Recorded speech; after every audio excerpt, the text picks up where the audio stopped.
I have spent 410 years raiding the things that kill. I am a talamaster of the HFY arms conquered, which means I have stood on the proving floor of station Vithrun longer than most species in the lower spiral have kept written language. And in that time, I have learned to hold a weapon in my hands and feel, almost before I read the manifest, exactly what it is worth. Mass drivers, lattice cutters, the slow patient poisons the mall car brew in their hull vats, the kinetic lances the Dreven refuse to sell to anyone they have not first insulted. I have weighed them all. I have set a price on the means of ending lives the way a grain broker sets a price on a season's harvest. I did not think of myself as cruel. I thought of myself as accurate. I tell you this so you understand that when the human was brought onto my floor, I was not a fool, and I was not new, and I was not inclined to be impressed. The specimen came to us almost by accident, the way the most important things in a long life tend to. A salvage tender out of the bellow reach had pulled a derelict from a decayed orbit and found, in the cold black of it, 3 living members of a species none of the crew recognized. 2 of them did not survive the recovery.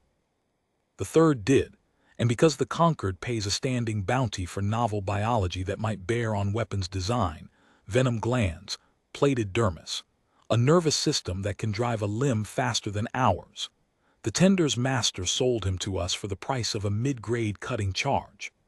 I remember thinking that was a great deal of money for a soft thing that breathed an atmosphere we had to manufacture and shivered when our halls ran to their ordinary cold.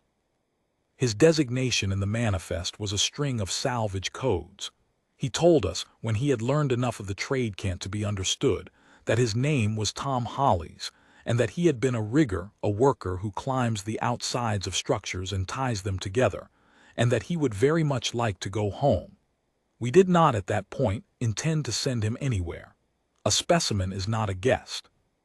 He was housed in the biology wing, fed, kept warm and studied, and for the better part of a quarter cycle the only thing remarkable the physicians found about him was that he was remarkably unremarkable. No venom, no plating, no secondary heart, no toxin sac, no organ we could not name, a frame of calcium rods, a sheet of soft skin, a single pump driving a single circuit of iron-bound blood, the kind of biology you would design if you wanted to make something easy to kill. The physician who first examined him, a careful HFY named Severin Ott, whose judgment I had trusted for 2 centuries, came to my offices with her findings in a posture of mild apology as though she had wasted my time. "There is nothing here," she told me. "He is weaker than a juvenile. His bones break and do not regrow without splinting. His skin parts under any pressure. He has no natural armor, no natural weapon. If you put him in a corridor with a Dreven child, the child would win." She paused, and her crest flattened in the way it did when she was being precise about something that troubled her. And yet, I repeated. "He is calm," she said. "We have done things to him that should produce panic in any animal that values its life. He simply watches us. He asks in the trade cant what we are measuring and why. When the cold cell malfunctioned and his enclosure dropped to a temperature that should have killed him, he did not thrash against the door. He wrapped himself in the bedding, slowed his breathing, and waited for someone to notice. We noticed. He thanked us." She looked at me. "Talamaster, I have catalogued 40 species. I have never been thanked by a specimen." I did not understand then why that detail stayed with me. I understand it now. The calm was the first edge of the thing, the part of the blade you can see before you find the rest of it in your hand. There is a custom on the tally floor that I should explain, because it is the reason all of this happened in front of an audience instead of quietly, in a sealed room, where the conquered might have buried it. Twice a cycle the great buyers come to Vithrun and procurement officers from the standing fleets, the private arms merchants of a dozen worlds, the brokers who buy for clients they will not name, and we hold what the trade cant calls a tally open. We bring our finest stock onto the proving floor and we demonstrate. A new lattice cutter is not described. It is fired into a wall of layered plate and the buyers watch the plate come apart. A new kinetic round is not praised. It is sent down the long range of the floor into a target sled, and the buyers read the impact log off the great board above and decide, in their own heads, what it is worth to them. We do not sell weapons with words on the tally floor. We sell them with consequences shown. Was Vexil Mar, the Concord's chief of acquisitions, who decided the human should be shown. I argued against it mildly on the grounds that it was undignified, that the buyers came to see the future of armament, not a soft animal in a cold room. Vexil's reasoning was commercial, and I thought at the time sound. The buyers are restless, he said. 3 opens running with nothing new but incremental rounds and a Dreven lance that costs more than the worlds it would be used on. They are bored, Rusk. A live novel biology demonstrated its reflexes, its strength, its tolerances, gives them a reason to stay through the second day. And if the physicians are right and there is nothing here, then we have shown the buyers that we are thorough, that we examine even the dregs the salvage tenders bring us. There is no loss in it. I have replayed that conversation more times than I can count. There was a great deal of loss in it. We simply could not see it yet, because we did not have the vocabulary for the loss it would be. So on the second morning of the Open, when the floor was full, and I want you to understand how full, because the size of the audience is part of why it could never be unsaid, they brought Tom Hollies out onto the tally floor. The tally floor is the largest enclosed space on Vithron, a long hall built for the firing of weapons down its length, with the buyers' galleries rising in tiers along one side behind a transparent barrier of layered shieldless, and the great board hung at the far end, where the impact logs and the range marks and the velocity reads are shown in light large enough to be read from the back row. On that morning, the galleries held perhaps 300 procurement officers of the Assyri fleet in their banded gray. A delegation of Dreven merchants who had come, I am certain, only to sneer at whatever we showed and drive down the price of their own lances by comparison. The Malkar brokers in their sealed atmosphere suits, because our air is poison to them. Scythe agents, who buy for everyone and admit to no one. 2 factors from the bellow reach combines. A scatter of independents and clients of record I did not know by name. The whole restless market in one room behind one wall of glass. And onto the floor between 2 handlers walked the human. He looked small. That is the first thing the galleries registered, and I felt the registering of it ripple through them, a loosening, a settling back, the body language of buyers who have been told they will see something and have concluded in the first instant that they will not. He stood perhaps 2/3 the height of a Hesuk. He was wrapped in a thermal garment we had made for him, because the floor runs cold, and the garment was ill-fitting and made him look smaller still. His skin was the pale brown of dry clay. His face had the soft mobility of a creature with no plating to hide behind, every thought passing over it. He looked at the galleries, at 300 buyers ranged behind glass, at the great dark board, at the long, empty range of the floor, and his face did the thing the physicians had described to me. He simply took it in. He did not flinch.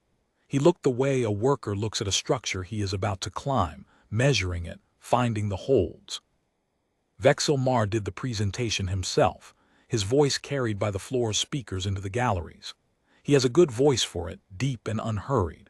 He described the recovery, the species, the physician's findings, the weakness, the soft frame, the absence of any natural weapon. He was, I will give him this, honest. He told the buyers there was likely nothing of military value here, and that the Concord showed it precisely to demonstrate the thoroughness with which we examine all novel biology. He framed the human as a curiosity, a palate cleanser between the morning's lance demonstrations.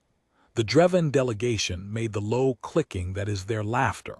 Somewhere in the Assyri ranks a procurement officer said, loudly enough to be heard, that he had not crossed 9 systems to watch a guild appraise its garbage.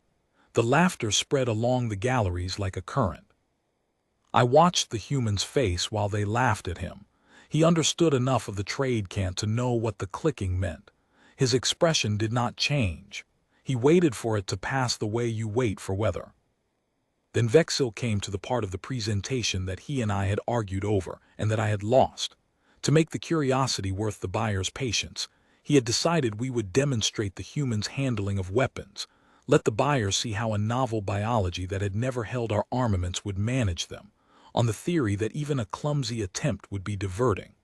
We had a rack of stock brought out onto the floor. A HFY sidearm, the reliable old kind we sell by the thousand. A Dreven lance, smaller pattern, the one a single soldier carries. A Malkar launcher charged. A cutting charge on a haft. The buyers leaned forward a little, because weapons are what they came for, even weapons in the hands of a specimen. One of the handlers offered the human the HFY sidearm, holding it out across both palms in the gesture of presentation we use on the floor. The human looked at it. He looked at the handler.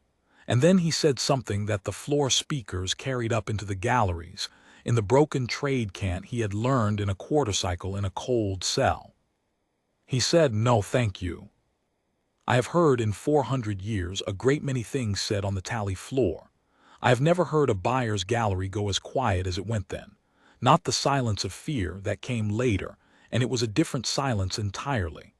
This was the silence of 300 predators who have been handed something they did not expect and are deciding whether it is an insult, a joke, or a thing they did not understand. A specimen declining a weapon, politely. Vexil recovered well. He gestured, and the handler offered the Dreven lance instead, and then the launcher, presenting each in turn as though the human were a difficult customer to be coaxed. To each the human said his small, polite refusal. He did not touch any of them. And then, and this is the moment I would give a great deal to have understood when it happened, instead of a quarter-cycle later in the cold of my own offices. He turned away from the rack of weapons entirely, and he crouched down, and he picked up off the floor one of the ballast stones. I should explain the stones. The tally floor is an enclosed firing range, and to keep the impact sleds from sliding under recoil, we anchor them with loose ballast, smooth, dense, fist-sized stones of a heavy gray ore, dozens of them scattered along the firing line, swept aside between demonstrations and left where they fell. They are not part of the show. They are the most ordinary objects in the room beneath notice, the kind of thing a worker on the floor steps over 100 times a day. The human picked one up. He turned it over in his soft, clever fingers, the way I have since learned his species turns over anything it is about to use. He weighed it in his palm. He looked down the long range of the floor to the impact sled and the target plate beyond it, more than 200 lengths away. In the galleries, the Dreven started their clicking laughter again. They thought, and I confess I thought it too, in the half-instant I had to think anything, that the soft creature, having refused the real weapons out of fear or stupidity, was now going to throw a rock, the way a frightened animal throws whatever is to hand. It was pathetic. It was exactly the diverting failure Vexil had promised them. I remember a kind of professional embarrassment, that the conquered had staged this, that this was what we were showing the great buyers. The human shifted his stance.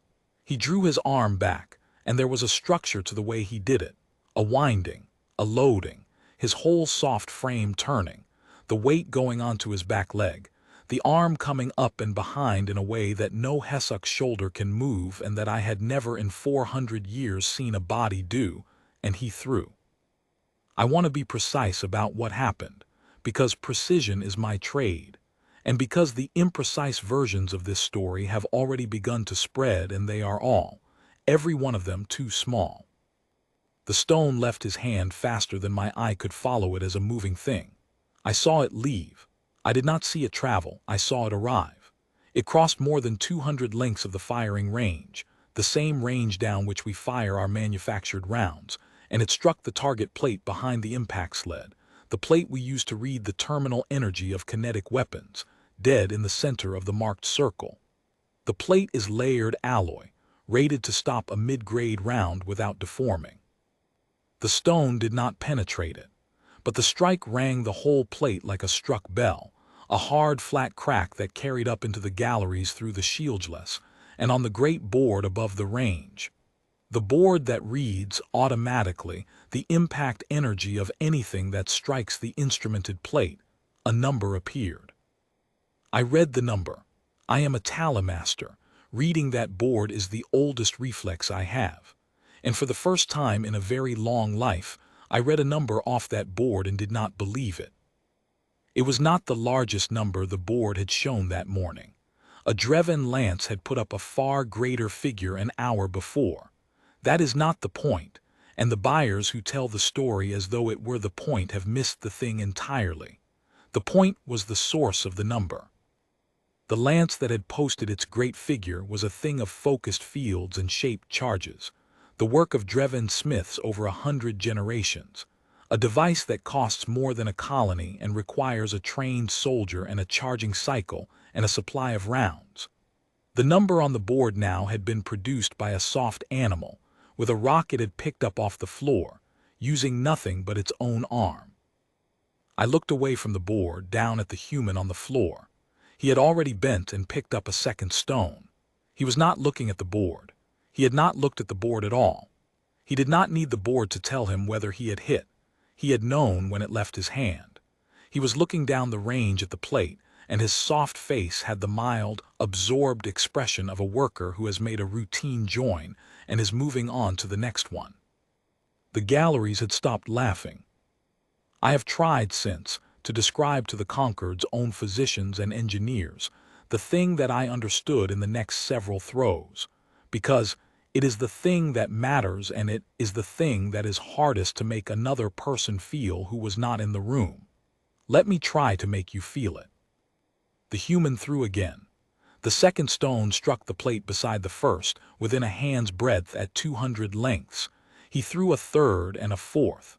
He was not warming up. He had been warm, apparently, the way water is wet.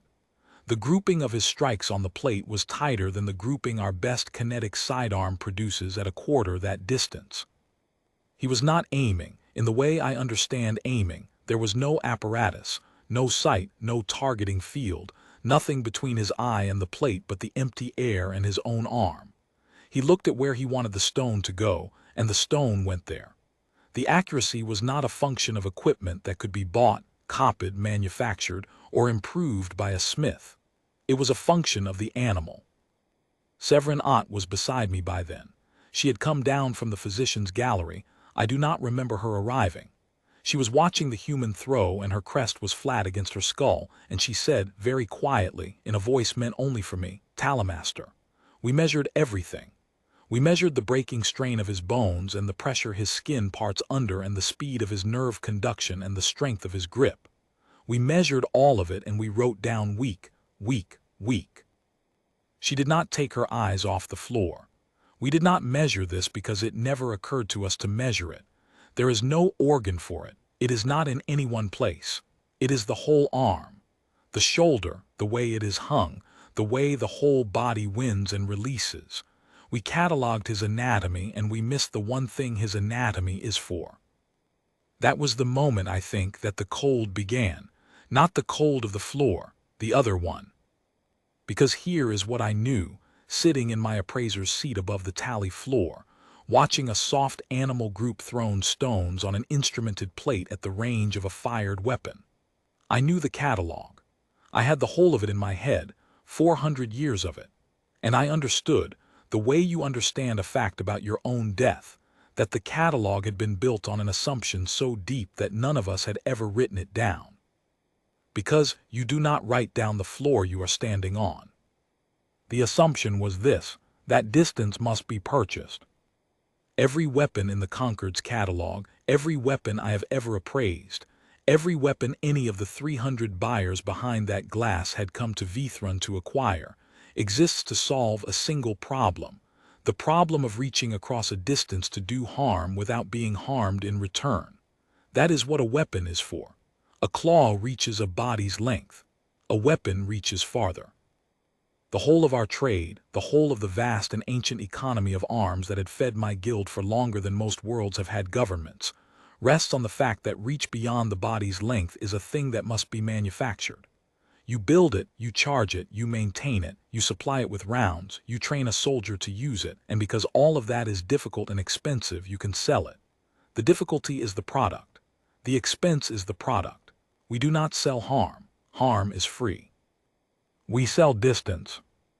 And on the floor below me, a soft animal with no plating and no venom and bones that break in a corridor was producing distance for free, out of its own body, with a rock. I want to be very clear that this is not a story about a creature that is stronger than us, because it is not stronger than us, and the buyers who tell it that way are comforting themselves. A Dreven soldier is stronger than that human.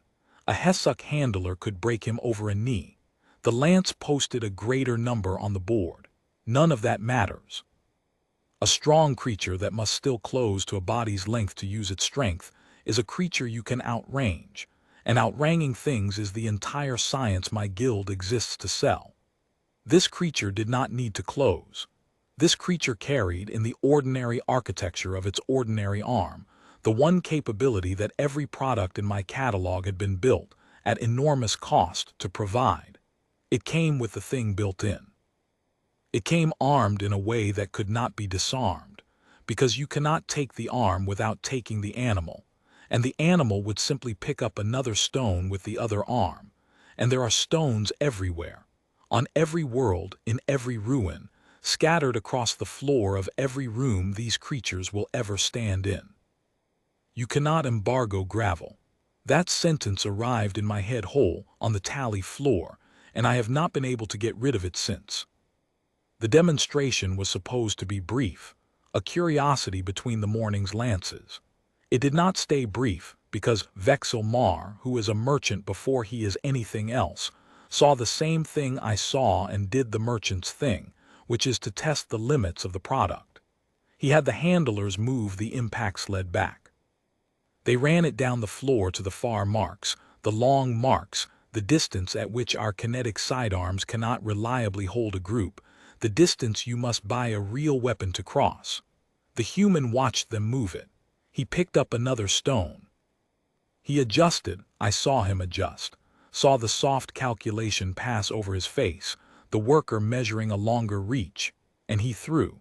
And across the full length of the tally floor the stone struck the moved plate, and the board posted the energy, and the gallery made a sound. It was not a sound buyers make. Buyers are disciplined. Their whole craft is the concealment of what they want and what they fear. This was a sound that got out from under the discipline. A low sound from a great many throats at once, the involuntary thing a body says when it has just understood that something it believed was not true. The Asiri procurement officer who had complained about watching us appraise our garbage was on his feet at the front of the gallery, his hands flat against the shieldless, and he was not looking at the human anymore. He was looking at the board, and then he was looking down the long, empty range between the firing line and the moved plate. The range his whole career was built on selling the means to cross, and I could see him doing the arithmetic that I had already done. He had come to buy distance. There was a creature on the floor giving it away. The Dreven delegation had stopped clicking. Dreven do not show alarm. Their faces are plated and still. But the senior merchant among them, an old one named, the trade cant rendering of his name was Hask, had turned to the smith beside him and was speaking quickly and low, and I did not need to hear the words. The Dreven lance is the apex of their craft and the foundation of their wealth, the thing they came here to sneer with, and Hask had just watched a soft animal post, with a rock, a result that made the lance's price an obscenity. A lance is worth a great deal because reaching across that distance is worth a great deal.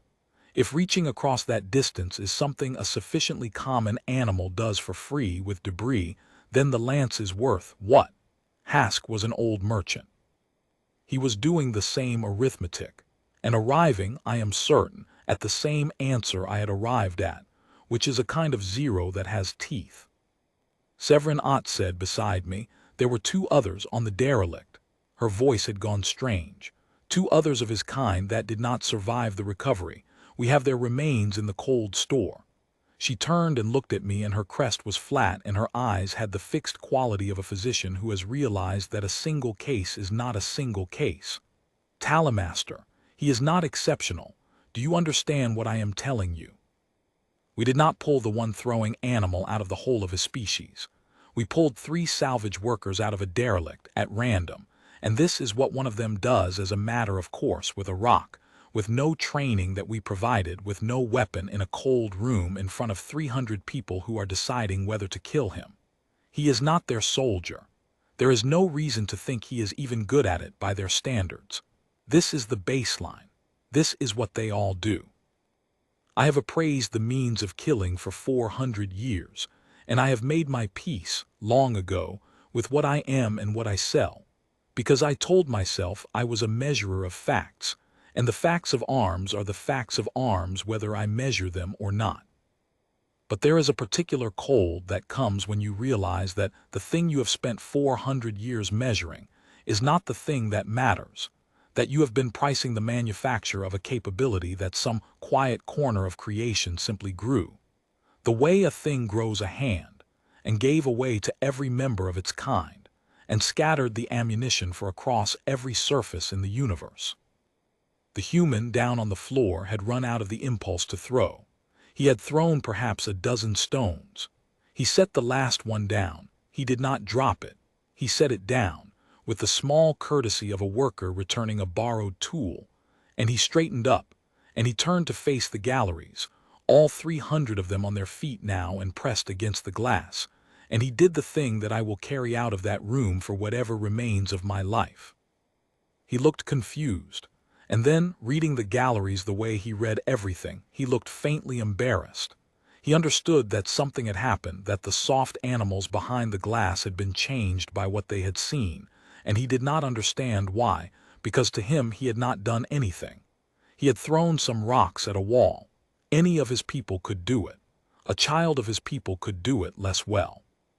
He had been asked to demonstrate something, and he had assumed, reasonably, that the thing he could do that we apparently could not was so trivial that it barely qualified as a demonstration. He had been, if anything, apologizing with his refusals, declining the fine expensive weapons we offered because he did not need them and did not want to seem to be showing off with our own product, and reaching instead for the most worthless object in the room, the literal gravel, so as to make the smallest possible thing of it. He had reached for the rock to be modest. That is the part I cannot get past. He had chosen the most contemptible object on the floor specifically in order not to alarm us, and in doing so had shown us a thing more alarming than any weapon in the catalog, because a weapon we could have bought and matched and outbuilt. We cannot outbuild the rock. The rock is the floor. The rock is everywhere. The arm comes free with the animal, and the animal comes by the derelict load, and they are, every one of them, born holding the one thing my entire trade exists to sell. Through the floor speakers in his broken trade cant, into the silence of 300 buyers, the human said the second thing I will carry out of that room. He looked at the rack of fine weapons he had declined, and he looked at the scattered ballast stones, and he said mildly, as though explaining a small misunderstanding to colleagues he did not wish to embarrass, "Where I'm from, you don't bring the gun if you can reach it with what's already there." And then he asked politely whether he might now go home. I did not answer him. I was not capable in that moment of answering anyone. I was watching the galleries because the galleries were my trade and my trade was where the consequence would land, and I watched the consequence land. The Assyri procurement officer took his hands off the glass and sat down, and did not speak again for the rest of the open. He had come to spend a fleet's budget on long-range armament. He left having spent nothing, and I learned later that his report to his admiralty did not concern any product of ours at all. It concerned the question of what one does doctrinally, militarily, about an enemy whose every common laborer carries a ranged weapon that cannot be confiscated, that requires no logistics tail, that functions in any environment with a hard fragment to hand, and that no soldier of his fleet possesses or can be trained to possess, because the capability is not trained, it is grown, and his people did not grow it. He had come to buy reach. He went home to write a doctrine of despair. The Dreven left that evening, the whole delegation, in haste that they tried and failed to make look like ordinary departure. Hask did not say goodbye to the conquered, which in 400 years of dealing with the Dreven I had never known one to neglect, because the Dreven are nothing if not correct. He simply went. I understood. The Dreven lance is the foundation of Dreven wealth, and the lance's value is the value of the distance it crosses. And Hask had watched that value evaporate in a cold hall on a guild station, posted on a board by an animal with a rock. He went home to a world whose entire economy stood on a thing that had just been shown to be, in principle, free. There is no correct way to say goodbye after that. The Malkar brokers in their sealed suits did a thing I have thought about a great deal. They did not flee and they did not despair. They came down from the gallery after and they sought out Vexil Mar, and they asked carefully, through their atmosphere suit voter, in the flat way the Malkar ask the questions that matter most to them, whether the human was for sale, and whether there were more of his kind, and what the conquered knew of where they came from. They were not buyers of weapons in that moment. They were buyers of the future. They had looked at the same thing the rest of us looked at, and they had concluded that the old trade, the trade in manufactured distance, was a dead thing walking, and that the only commodity worth holding going forward was a relationship with the creatures who made distance obsolete. I do not know whether they were right. I know that of everyone in that room, they were the only ones who responded to the end of our world by trying to get in front of it, and I have not been able to decide whether that is wisdom or a different and more patient kind of fear.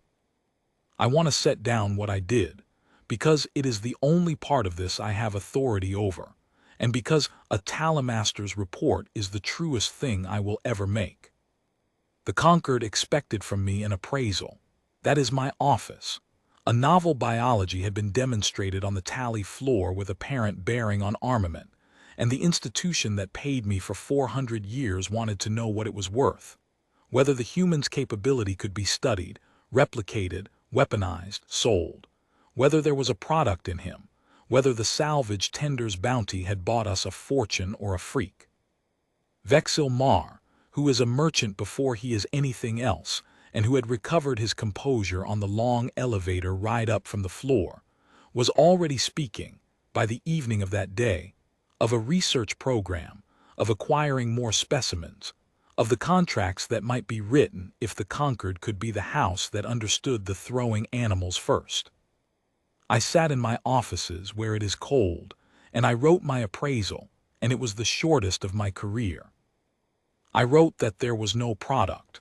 I wrote that the capability could not be replicated, because it was not a device but a body, and we do not sell bodies, and even if we bred them, we would only be breeding the thing that makes us unnecessary. I wrote that the capability could not be weaponized in any sense the Conquered understood, because to weaponize a thing is to control its distribution, and this thing distributes itself by being born, and arms itself from the gravel of whatever ground it stands on, and the gravel is not ours to control. I wrote that the human was not worth a research program. I wrote that he was worth, in cold commercial terms, exactly the price of a passage home, paid promptly, because the single most valuable thing the Conquered could now purchase was the goodwill of a species that throws, and goodwill begins with returning what you have taken.